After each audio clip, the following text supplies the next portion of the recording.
سيدنا مولانا محمد بن عبد الله وعلى آله وأصحابه ومن والاه ولا حول ولا قوة إلا بالله. Amma ba'd. Nah sekalian, alhamdulillah pagi hari ini kembali kita masih dianugerahi kenikmatan oleh Allah bisa bersama-sama melanjutkan aktivitas belajar kita, khususnya belajar aturan-aturan yang telah diajarkan oleh Rasulullah SAW untuk kebaikan hidup kita bersama. Kali ini kita akan lanjutkan pelajaran hadis kita, hadis yang ke-15. Kemarin kita sudah pelajari hadis yang ke-14, yaitu hadis tentang silaturahim, hadis yang menceritakan tentang pentingnya silaturahim. Pada hadis yang ke-15 ini kita akan mendapatkan pelajaran untuk memperkuat.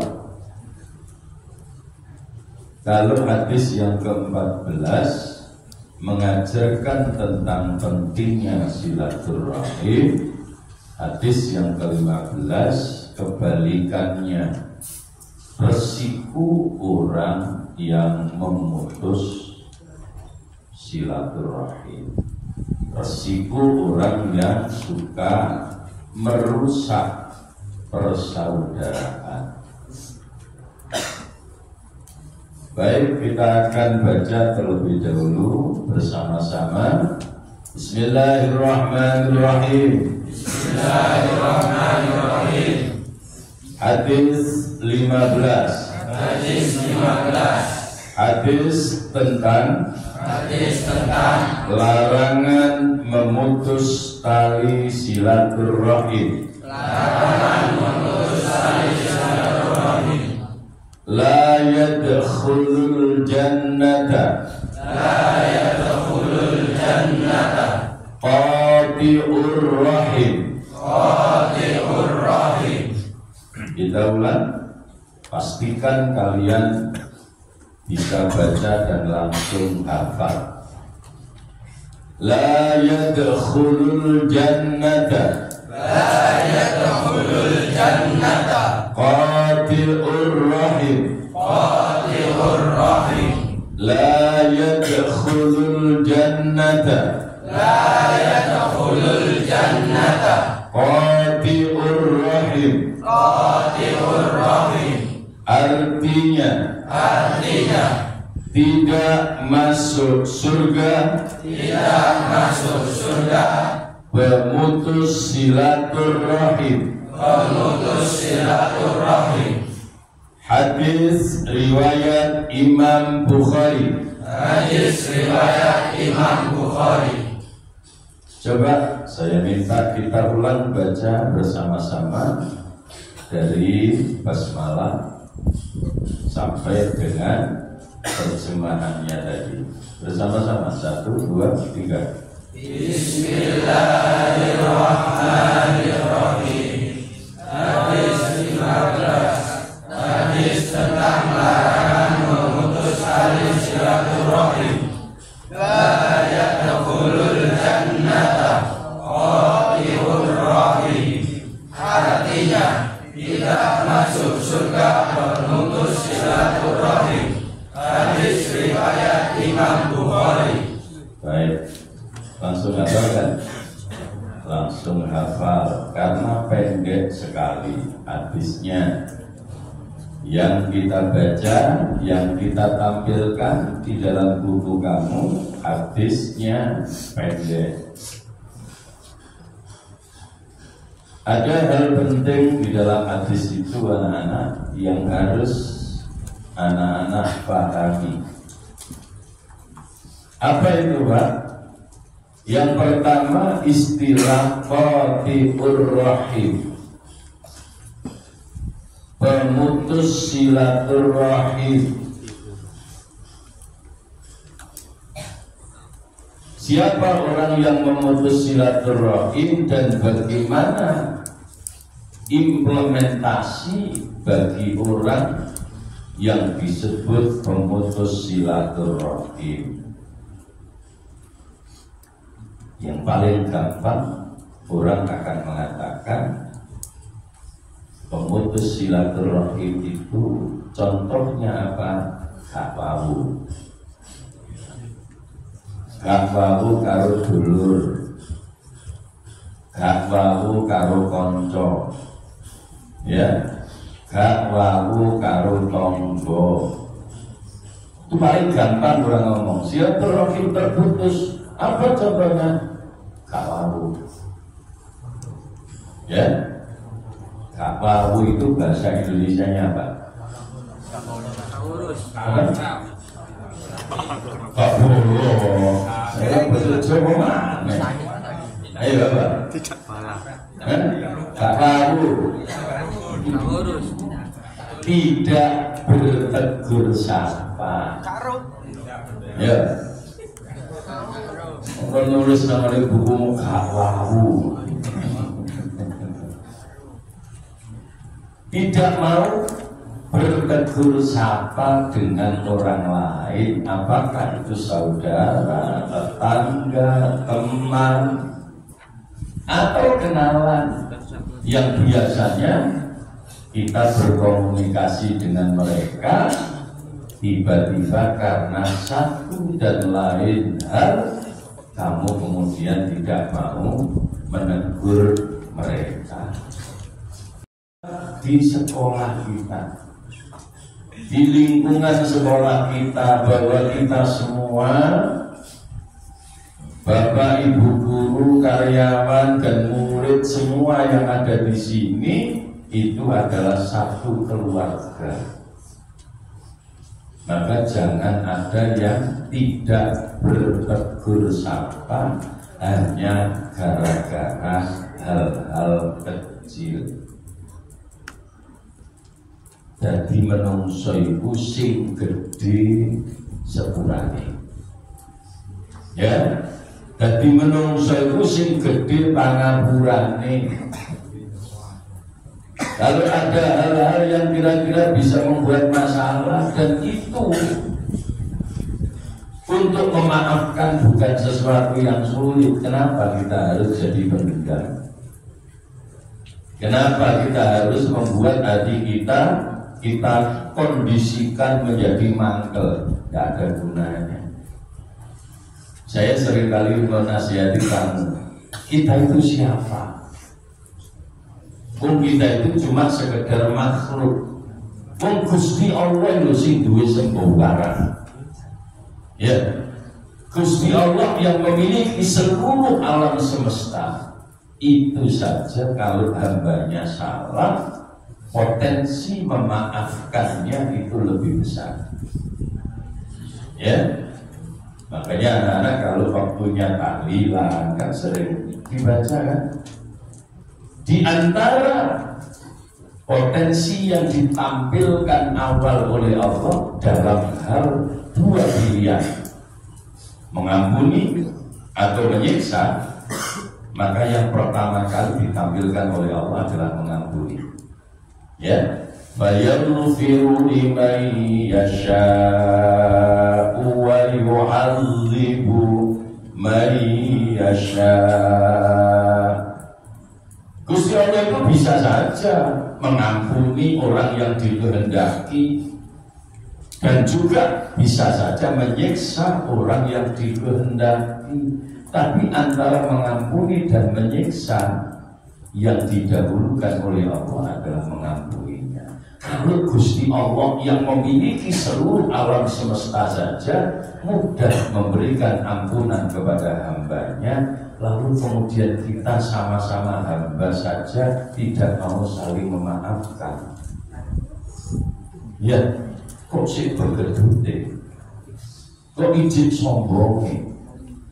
Ya, Disitulah anak-anak. Makanya saya seringkali bilang, yuk bangun persaudaraan. Mulailah dari mana? Dari keluarga kecil kamu, lalu kemudian dari keluarga sekolah. Jangan ada persoalan yang membuat kamu putus hubungan dengan sesama saudara. Termasuk kategori memutus silaturahmi itu apa? Hal-hal yang bisa menyebabkan itu juga bisa masuk kategori. Yang seringkali saya ceritakan, contohnya apa? Kamu bully teman kamu, itu potensi untuk putus hubungan. Kalau yang dibully mangkel, jadi masalah. Ya, makanya jangan suka membuli teman. Ingat anak-anak sekalian bahwa manusia itu di satu sisi boleh jadi memang dia punya banyak kekurangan, tapi harus diakui setiap manusia itu juga diberi kelebihan oleh Allah Subhanahu wa Ta'ala. Kau no wong urip kok isine apik tok yo kau. Mesti ono kurang. Yo kau no wong urip kok elek kok yo kau no. Yo mesti ono apik. Kamu mau menyebut contoh, sopo kak wong sing elek tapi si ono apike. Kamu kalau lihat orang-orang yang ada di jalanan, sebut saja penjahat, perampok, misalkan begitu. Ya, siapa yang mau mengatakan perampok itu baik? Tidak ada kan? Itu sebuah bentuk kejahatan. Tapi jangan kamu kira bahwa perampok itu hidupnya isinya jahat semua. Jangan dikira bahwa perampok itu hidupnya kemudian isinya jahat-jahat toh. Dia juga punya kebaikan. Buktinya apa? Ketika bodoh-bodoh penjahat kemudian sakit, dia juga datang. Ya kan? Ketika ada teman yang sama-sama perampoknya, dia kemudian tidak punya uang, tidak mustahil mereka yang ngebos. Yuk mana? Kado dulu bos, beres.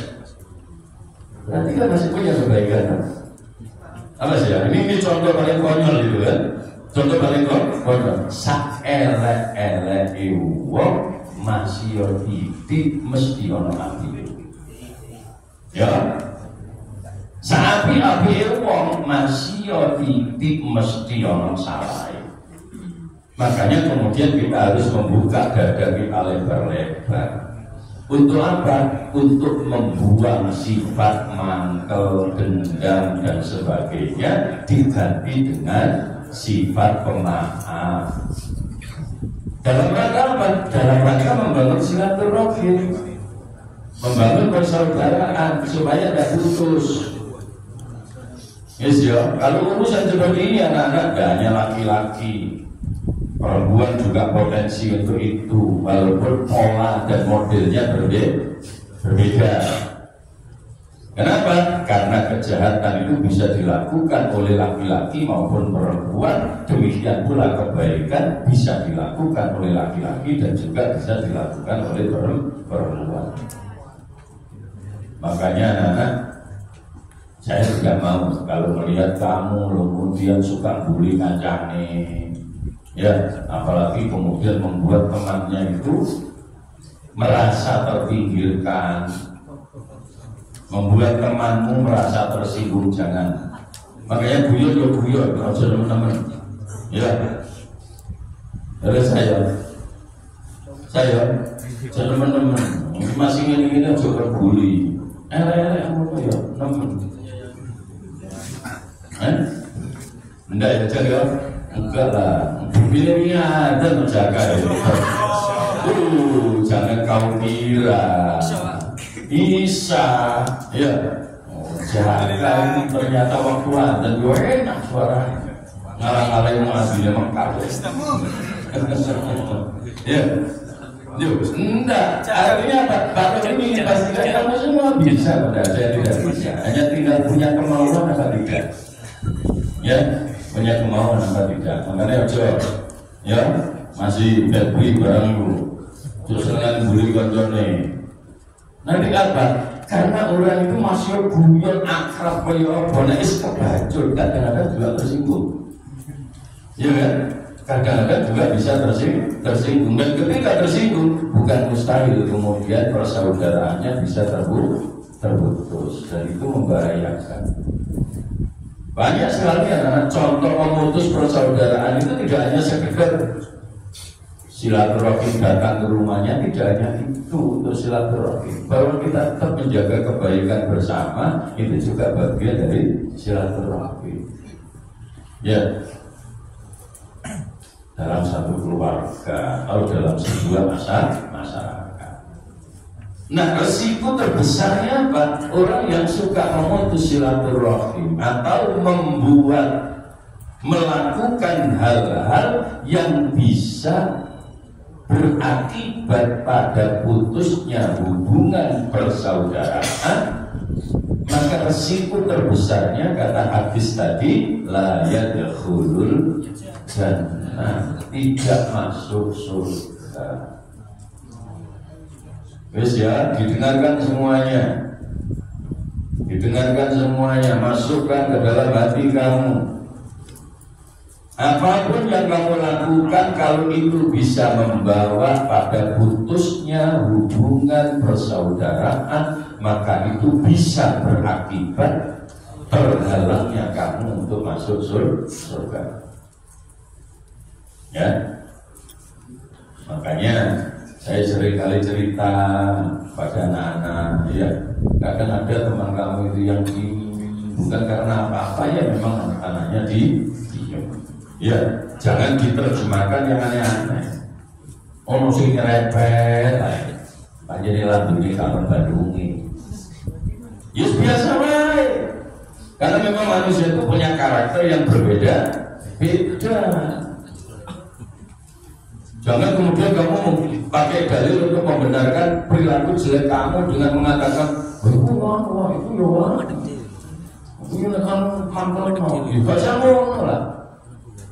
buka dari lebar-lebar untuk apa? Diisi dengan sifat pemaaf.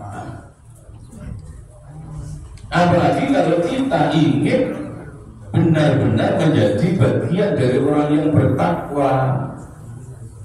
Ciri orang yang bertakwa itu mudah memaafkan orang lain. Ya, secara pribadi mudah memaafkan orang lain. Ya. Tapi dalam hal kedinasan beda kan, jangan dicampur-campur. Kamu punya kasus banyak, sekolah bolosan, ya, absen sapiran, ya, mari nunek pelajaran dobos, duit gak tahu duit catatan, tugas gak tahu ngumpulno, ya, mari ngono, wajib ujian gak boleh ujian. Terus kamu datang, Bu Sari katanya Pak Rohim harus memaafkan. Itu salah tempat. Ya, secara pribadi dimaafkan, secara kedinasan tetap mengikuti aturan, jangan ngawur. Ya, jadi seperti itu. Jadi secara pribadi ya di sekolah, buktinya ya kan ya tetap disokok, ya dilus-lus, ya kalau diketak barang. Ya, tapi secara kedinasan tetap harus mengikuti aturan, terus coba campur-campur urusan dinas terus ngomong. Wah, kan udah nunggu. Wah, kacau deh. Ya, tidak seperti itu. Jadi ini supaya kamu paham. Jadi dalam hubungan sesama, secara personal, secara perorangan, kita semua harus berusaha untuk saling memaafkan dan mudah memaafkan orang lain supaya hubungan persaudaraan itu tetap terjaga. Karena di antara ciri orang yang bertakwa, kalian tentu sering membaca ayat itu atau setidaknya sering mendengarkan orang membaca ayat itu. Siapa sih orang yang bertakwa itu? Kata Al-Quran, di antara ciri dan indikatornya adalah alladzina yunfiquna fis-sarra'i wad-dharra wal kadhimina al-ghaidh wal 'afina 'anil nas. Ya, di antara ciri indikator orang-orang yang bertakwa itu disebut oleh Allah di dalam ayat tadi, satu, loman, yunfiquna fis-sarra'i wad-dharra. Dan itu kita bangun di sekolah kita. Makanya setiap Jumat ada kegiatan infak. Masih jalan? Masih jalan? Harus terus jalan. Untuk apa? Melatih mental takwa kita dengan menjadi orang yang suka infak. Jangan merasa kamu infak terus rugi. Wah, duit kurang teh. Ibu untuk kelek ibu. Tidak ada cerita uang diinfakkan habis itu. Memang kalau pakai kalkulator matematika, duit 5.000 diinfak 0.000 kali 3.000. Tapi kalau pakai kalkulator Al-Quran beda lagi. Kalau pakai kalkulatornya Al-Quran, duit 5.000 kon infak 0.000, sing 2.000 malah jadi 700 kali lipatnya. Ya, jadi 1 juta petang terus sing diinfakno. Walaupun tidak ada di tangan kita, tapi boleh jadi nilainya lalu kemudian diberikan oleh Allah dalam bentuk-bentuk lain. Mungkin barokah infak kon mesti saiki wayahe lara karo Gusti Allah digawe tetep waras. Berapa nilai uang yang mestinya hilang untuk berobat jadinya tidak karena barokahnya infak. Jadi jangan kemudian dibayangkan juga jadi juta berapa ribu. Iya itu pikiran-pikiran jelek itu jangan. Ya, karena pasti janjinya Allah itu tidak akan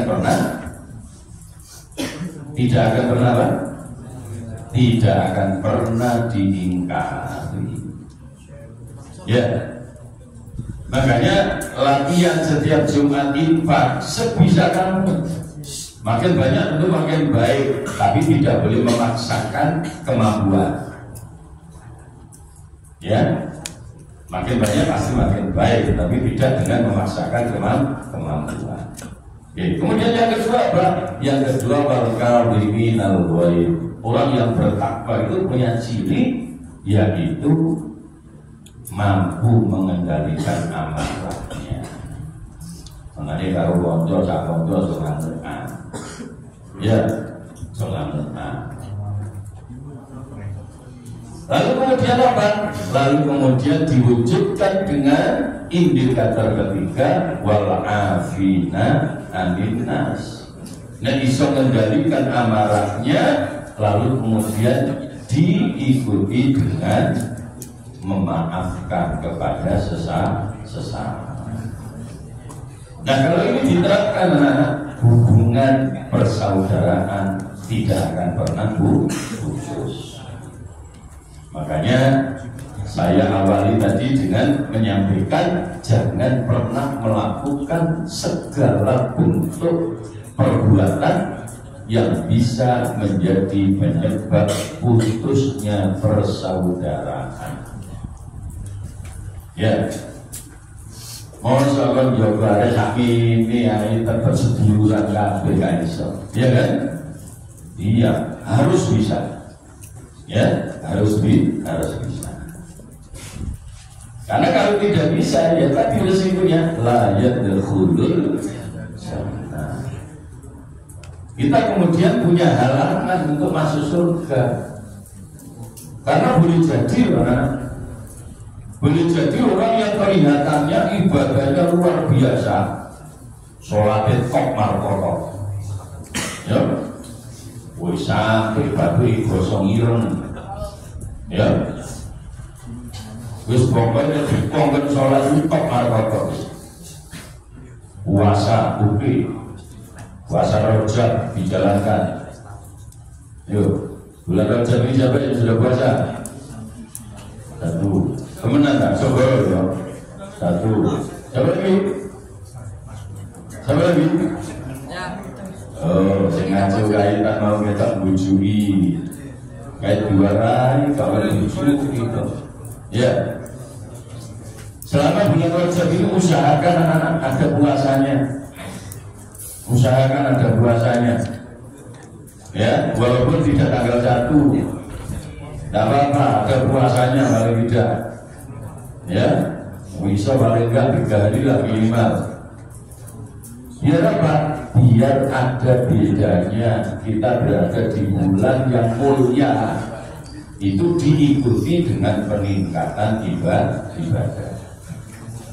Yuk sholatnya api, puasanya api, tapi ada uang jahat setengah mati. Nah, yang begitu itu juga agak sulit masuk surga. Betul tidak? Jangan bully ya gitu. Iya, jangan bully ya. Jadi tolong anak-anak jaga itu. Kalau kamu bisa menjaga itu, insya Allah.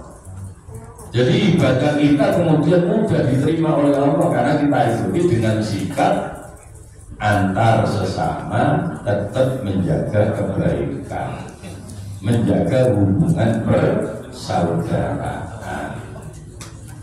Baik anak-anak, saya yakin keterangan saya mudah gampang. Tinggal bagaimana nanti mempraktekkan.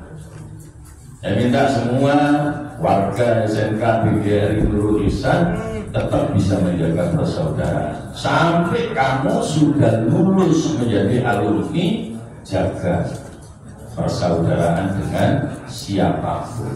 Ya. Nah, baik anak-anak, kita baca sekali lagi. Setelah itu saya ingin ada 1 atau 2 yang membaca tanpa membawa buku. Ya, oke, baca. Mulai basmalah seperti tadi. 1, 2, 3. Bismillahirrahmanirrahim.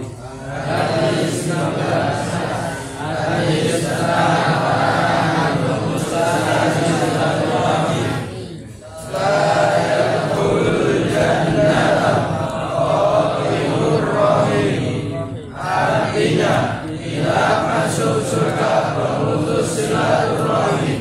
Hadis riwayat Imam Bukhari. Ya, sudah bacanya.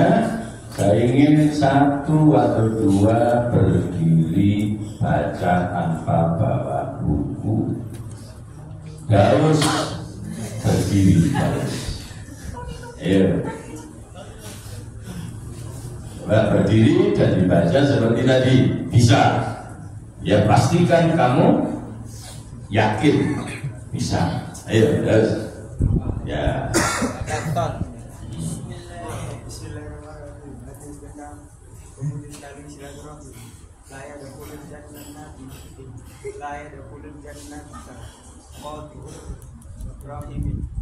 Tidak, artinya tidak masuk surga, memutus tali silaturahim. Hadis riwayat Imam Bukhari. Ya, bisa kan? Bisa. Kamu tinggal kurang pede. Ya, saya yakin anak-anak di sini tuh pintar semua. Ya, cuma kurang pede. Keyakinannya yang harus dibangun. Kamu bisa. Ya, Mursyid berdiri. Coba Mursyid. Yang jelas. Hadis ke-15, hadis tentang larangan memutus tali silaturahim. La yadkhulul jannata qati'ur rahim. Artinya tidak masuk surga orang memutus silaturahim. Hadis riwayat Imam Bukhari. Ya, betul kan? Saya yakin kamu bisa. Ya, jadi jangan ragu-ragu. Mulai sekarang harus dibangun keyakinan kamu. Ya, harus pede. Ya, menghadapi apapun harus pede. Baik, anak-anak sekalian, saya berharap ini semuanya juga mengikuti jejaknya Gaus dengan Mursyid untuk bisa menghafal dan memahami apa yang telah kita pelajari. Mudah-mudahan bermanfaat untuk kita semuanya. Amin ya robbal alamin.